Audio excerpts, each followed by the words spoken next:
Hello and welcome again to your channel Wings of Core English for everyone. Today's topic is subject verb agreement. Let's get started.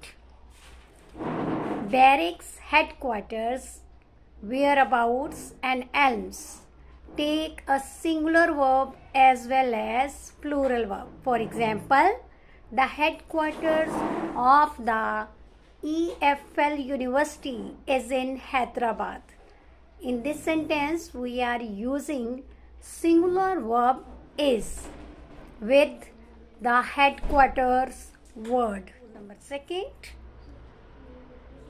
the number of. Observe two structures. Its rule is a number of plus plural noun plus plural verb.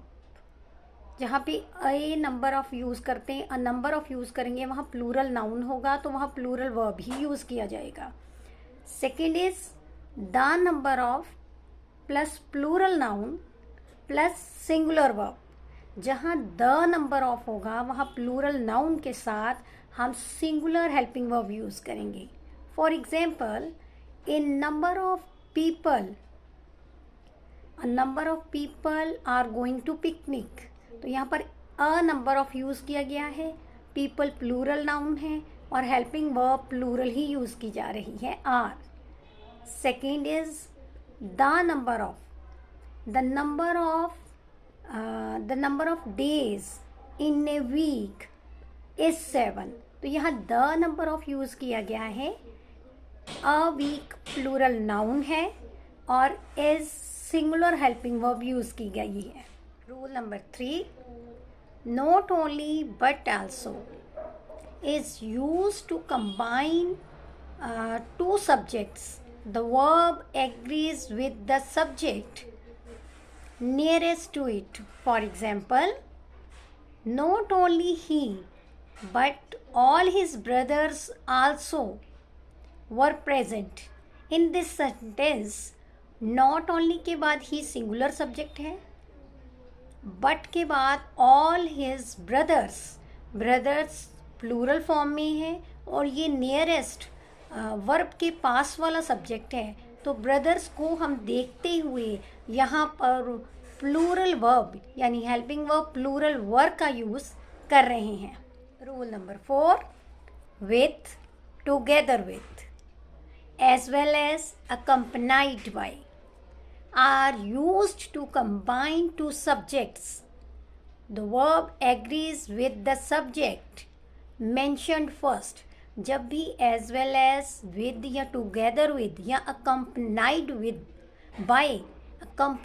by subject के साथ दो subjects को जोड़ा जाता है इन words के साथ, तो वहाँ पर singular helping verb का यूज़ किया जाता है. For example, the Prime Minister together with all his cabinet ministers is invited to the party.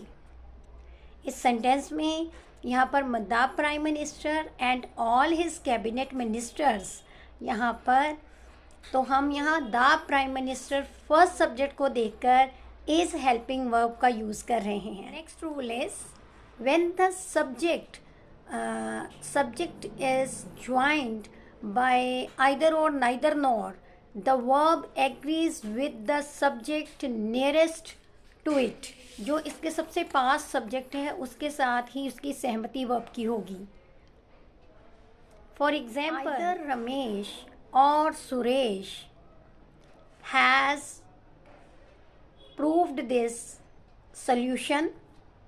In this sentence, either or we are using here, but with the different subject. Suresh और रमेश, तो we are using singular helping verb because Suresh and Ramesh को देखते हुए second हमने nearest जो verb के nearest वाला subject है उसको देखते हुए हेल्पिंग वर्ब का यूज़ करना है. Second example is either the prime minister or the cabinet ministers are invited to the party. इस सेंटेंस में हमने द कैबिनेट मिनिस्टर्स को देखते हुए हेल्पिंग वर्ब आर का यूज़ किया है, प्लूरल वर्ब का यूज़ किया है, क्योंकि वर्ब के नियरेस्ट, वर्ब के पास वाला सब्जेक्ट कैबिनेट मिनिस्टर्स हैं। Next one is when the two singular nouns are joined by and. जब दो सिंगुलर नाउन के बीच में एंड का यूज़ किया जाए, refer to the same thing और सेम पर्सन, जब वो एक ही व्यक्ति या एक ही वस्तु को रेफर कर रहे हों, the verb is used singular, तब सिंगुलर वर्ब का यूज़ किया जाता है। For example, the CEO and manager has dismissed from job. In this sentence, the CEO and manager, जो कि एक ही व्यक्ति की दोनों पोस्ट है, एक ही व्यक्ति को शो कर रहा है, तो यहाँ पर सिंगुलर हेल्पिंग वर्ब हैज़ का यूज़ किया जा रहा है। In this sentence we want to add some more information. Da is only used once when the subject refers to the same person, same thing. जब एक ही व्यक्ति जो है, एक ही व्यक्ति को जब प्रेजेंट किया जाता है कि उसकी एक व्यक्ति की दो पोस्ट हैं, for example the CEO and manager, तो यहाँ पर हम एक के लिए ही द आर्टिकल का यूज़ करेंगे। जैसे मैंने लगाया द CEO।